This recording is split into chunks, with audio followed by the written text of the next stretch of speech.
Welcome to our deep dive into the world of AI psychology. Ooh, AI psychology. Yeah, get this. We're actually trying to figure out how to measure the cognitive abilities of AI. Wow. Specifically, those large language models. Okay. The LLMs you keep hearing about. Right. It's way more relevant than you might think, even if you don't live and breathe tech. I think this is a question that's fascinated people for centuries. Like, what does it actually mean to be intelligent? And now we're trying to apply those same questions to AI. Right. It's not just science fiction anymore. Exactly. We're using a fascinating research paper by Anya A. Ivanova, a researcher from the Georgia Tech School of Psychology. Okay. Her work in Nature Human Behavior lays out a roadmap for how we can really put these AI systems through their paces. And it's not as simple as just seeing if they can hold a conversation. Right. Ivanova highlights the fact that we can't just throw our usual human psychology tests at AI and expect reliable results. Because they've probably seen them all online already. Right, Yeah. exactly. These models are trained on mountains of data, which means they might be memorizing answers instead of actually showing genuine cognitive skills. Right. It's like a student acing a test by simply remembering the textbook word for word. Okay, so how do we make sure the AI isn't just using sneaky shortcuts? Well, Ivanova gives us a few key things to consider. Okay. First, we need to carefully control for the AI's training data. Right. That means making sure they haven't already seen the specific test items during their training. Think of it like designing a brand new exam that covers the same material but uses different questions. That makes sense, but how do we even know what the AI has already seen? Some of these training data sets are massive. It's a challenge for sure. Researchers are getting creative with this, coming up with clever ways to test for genuine understanding, not just pattern recognition. It's like they're playing a constant game of chess with the AI, trying to anticipate its moves and design tests that truly reveal its capabilities. Yeah, and here's where it gets really interesting. Ivanova uses a simple example to illustrate how easily AI can be tricked by surface-level patterns. Okay. Consider the sentence, "The trophy didn't fit in the brown suitcase because it was too big." Okay, makes sense. It refers to the trophy. Exactly. But now consider the slightly different sentence. "The trophy didn't fit in the brown suitcase because it was too small." Now, what does it refer to? The suitcase. Right. And as humans, we make that distinction effortlessly because we understand how the physical world works. Yeah. So even something as basic as understanding the difference between those two sentences requires more than just language processing. Right. It requires real-world knowledge and reasoning. Precisely. Right. And that's one of the key challenges in AI psychology, making sure AI is demonstrating genuine understanding and not just exploiting subtle cues or statistical associations in the data. It's like we're trying to peek behind the curtain to understand the wizardry behind AI's seemingly intelligent behavior. That's a great analogy. We need to be cautious about attributing human-like intelligence to AI just because it can produce impressive results. So how do researchers go about designing these more sophisticated tests? I'm guessing it's not as simple as just coming up with trickier sentences. You're right. It's about building tests that require genuine cognitive skills like reasoning, problem solving, and the ability to apply knowledge in new situations. Okay, so let's talk about some of the specific ways researchers are doing that. This is where it gets really interesting. So how do we test for common sense in AI? Give me an example. Okay. Imagine asking an AI to complete the sentence, "The bird is in the cage because." Okay. A human would easily understand that a likely reason is to prevent the bird from flying away. Right. That's pretty obvious to us. Right, but an AI might come up with all sorts of strange explanations based on the data it's been trained on. It might say, "Because the bird is singing," or "Because the cage is made of metal." It might even say something completely nonsensical. Wow, that's fascinating. It really highlights how differently AI can think compared to humans. Exactly, and that's why these kinds of common sense reasoning tests are so valuable. They force the AI to go beyond just pattern recognition and actually demonstrate an understanding of the world and how things work. So it's not just about understanding language, it's about understanding the underlying concepts and relationships. Precisely. Another key consideration is comparing AI performance to human performance. Okay. It might seem obvious, but it's crucial for understanding how AI stacks up against our own cognitive abilities. But isn't that a bit like comparing apples to oranges? AI and humans learn and process information in vastly different ways. That's true, but it's still important to have a baseline for comparison. We need to understand what humans are capable of in order to assess how close AI is getting. Okay, that makes sense.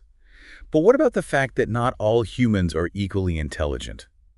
How do we account for individual differences in cognitive abilities? That's an excellent point. We can't just assume that one human's performance represents all of humanity. Researchers are becoming increasingly aware of the importance of diversity and representation in their studies. So instead of comparing AI to some hypothetical average human, Yeah. we need to consider a wider range of human capabilities. Exactly. And that includes accounting for factors like age, education, cultural background, and even things like mood and motivation. Right. All of these things can impact how well someone performs on a cognitive task. It's like acknowledging that there's no single definition of human intelligence. Right. It's a spectrum, a tapestry of different strengths and weaknesses. And that's what makes this research so exciting. It's not just about measuring AI, it's about understanding the very nature of intelligence itself. It's like AI is holding up a mirror to our own minds, forcing us to question our assumptions about how we think and learn. And as AI continues to evolve, it's only going to challenge those assumptions further. One of the most fascinating areas of research right now is exploring the potential for AI to be creative. Ooh, that is intriguing. I mean, we often think of creativity as a uniquely human trait. Is AI really capable of coming up with original ideas? It's a question that's sparking a lot of debate right now. Some researchers believe that AI can already demonstrate a form of creativity, while others argue that it's still just mimicking human creativity. So how do we even define creativity in the context of AI? I mean, is it just about generating something new, or does it involve something more?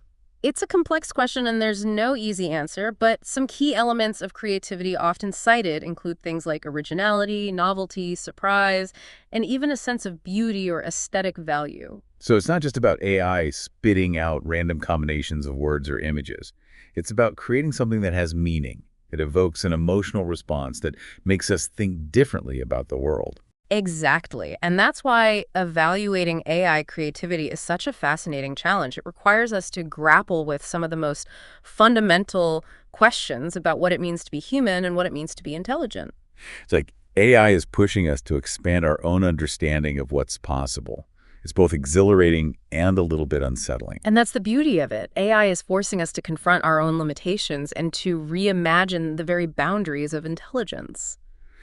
Well, that's certainly a lot to think about. Before we dive into the ethical implications of all of this, Yeah. there's one more key point from Ivanova's work that I think is crucial to understanding the future of AI. Feels like we've been focusing on what AI can't do yet. Yeah. But Ivanova also talks about understanding the underlying processes, like how AI actually thinks. Yeah. Is that even the right word? It's a tricky one, but getting to that how is where things get really exciting. Think of it like this. If an AI aces a test, we don't just want to celebrate the score. Yeah. We want to know, did it solve the problem the way a human would? Or did it find some bizarrely clever shortcut we never even considered? So it's not just about whether the AI gets the right answer, it's about understanding its reasoning process. Precisely.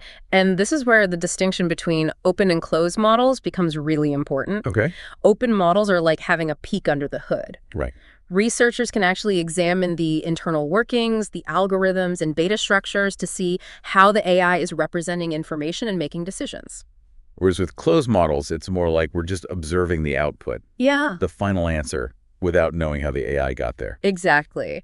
And while closed models are incredibly useful for real-world applications, they're a bit like a black box for researchers. Right. We can test them, we can measure their performance, but we can't fully understand the why behind their actions. So it sounds like open models are crucial for scientific research, for really digging into the nuts and bolts of AI cognition. Absolutely. With open models, we can analyze things like error patterns. Okay. Just like a teacher might look at a student's mistakes to understand where they're going wrong, researchers can study the types of errors an AI makes to gain insights into its reasoning process. That's fascinating. So the errors themselves can be incredibly revealing. Exactly. And another powerful tool is studying how well an AI generalizes its knowledge. Okay. Can it take what it's learned in one context and apply it to a new but related situation? Right.